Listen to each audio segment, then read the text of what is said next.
The second season of Jujutsu Kaisen is such a hit that getting the whole manga animated isn't a pipe dream anymore. But where it's a dream come true to watch some of our favorite fights and moments come to life in the best way possible. There's also a lot of what-if scenarios, fights and possibilities that Gege Akutami hasn't made full use of. Now, everyone has their own version of the perfect what-if scenario, with some people even throwing the poor late Junpei into the fray. Just why? What's wrong with you? People tend to forget the first couple episodes of the sequel given how the last half stole the show, every other week. It's kind of insane how two of the fan-favorite characters made their debut, one at the beginning and the other at the end, without making any contact since one's fighting curses in hell at that point. So today, we took the liberty of making the sorcerer killer, Toji Fushiguro, and the boy cursed by love itself, Yuta Okkotsu, go up against each other to see just how that bout would turn out. Now, as much as I'm a Toji fanboy, I'm not going to make him pull off some crazy insane weapon, Dragon Balls, or domain expansion out of my rear since I love Gege's writing and too much hopium is bad for you. Facts define the rules here. This one's an easy one. Everyone knows how the sorcerer killer Toji was with weapons. Blessed with an arsenal that boasted of having the inverted spear of heaven, chain of 1,000 miles, and split soul katana, it's no wonder he could wield them all with his eyes closed even on a bad day. Heck, I believe you could give the guy a new weapon and he'd gain complete mastery over it in a mere blink. This is something that we saw during that episode when he was reincarnated. Remember how he used the playful cloud like it's nothing but an actual plaything for him? Yuta, on the other hand, does have complete mastery over that katana thanks to the rigorous training he received by the hands of Maki zen'in during his first year at Jujutsu High. But even after training for so long, spending all that time in Africa and finally coming back to cement himself as the strongest sorcerer alive, now that Gojo Satoru is gone, he wouldn't be able to match the Toji from 12 years ago. It's kind of insane when you look at it though. 12 years is quite a long period, but still, the special grade won't be able to cut the curseless assassin that was exiled from the zen'in clan. Knowing Toji, he usually studies his target to the bone, and that's what made him defeat the enlightened one, Gojo Satoru. He'd have studied the boy as well, and that only makes the fight go more in his favor.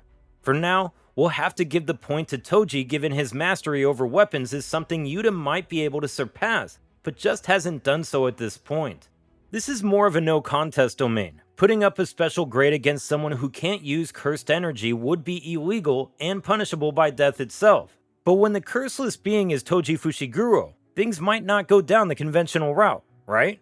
A great example of a similar situation would be Toji going up against the "we're the strongest" duo of Gojo Satoru and Suguru Geto. Sure, he wiped the floor with them, countering each ability they had up their sleeves. For instance, knowing full well how Limitless and the blue-red combo works, fully aware of the fact that the chances of landing a hit on the strongest sorcerer would be catching him off guard, making him focus on the defense. That was one of those 500 IQ moments from Toji. Same can be said for Geto, taking on the strongest curses that Geto carried inside of him. All at once while connecting the dots, ruling out their weaknesses really showcased how Toji might be the strongest mercenary in the Jujutsu Kaisen universe. However, people tend to overlook a lot of things which I'll summarize right here, right now. For starters, Gojo was way too concerned about the Star Plasma Vessel. He wanted Amanai to live the last few days of her life as happily as she could. Heck, he even delayed the delivery, indulged in all sorts of activities with her, not sleeping during the whole process, and having his cursed energy putting up that iron wall of defense in case they got jumped from any direction.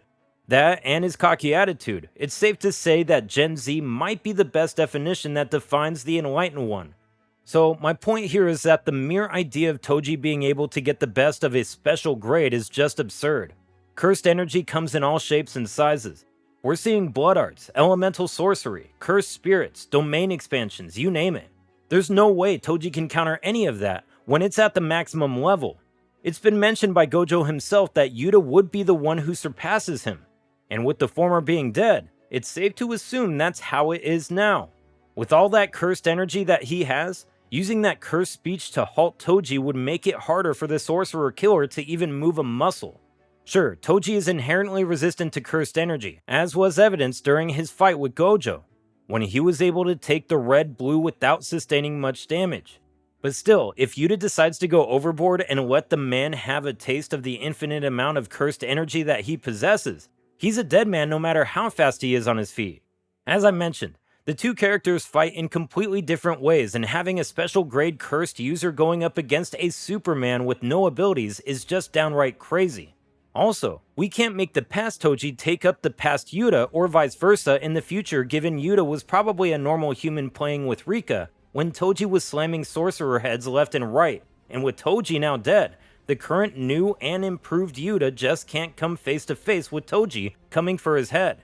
Unless, of course, there are Dragon Balls all of a sudden, but I've already highlighted how that bout would go. So the point here goes to Yuta. It's a no-brainer, really. This is where it gets interesting. Yuta and Rika fight together unlike in the past when Yuta hadn't fully embraced the curse of love itself. Now, if you've ever seen Rika going on a rampage, you know that she's going to slice everyone to shreds.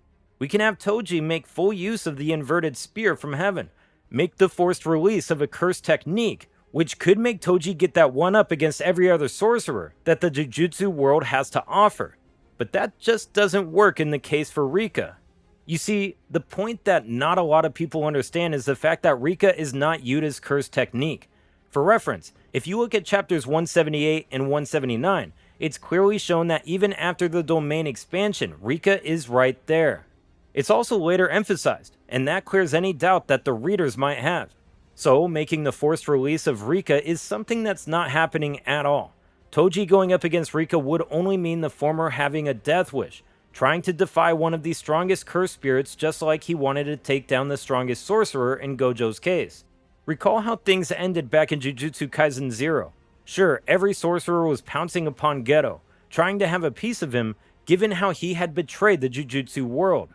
But even then, the 1v1 at the very end made it clear that if the fight had gone a little longer, Yuta Okkotsu would have killed the special grade sorcerer without a doubt. So in this case, because Yuta has a lot more resources to work with compared to Toji, it's a clean sweep.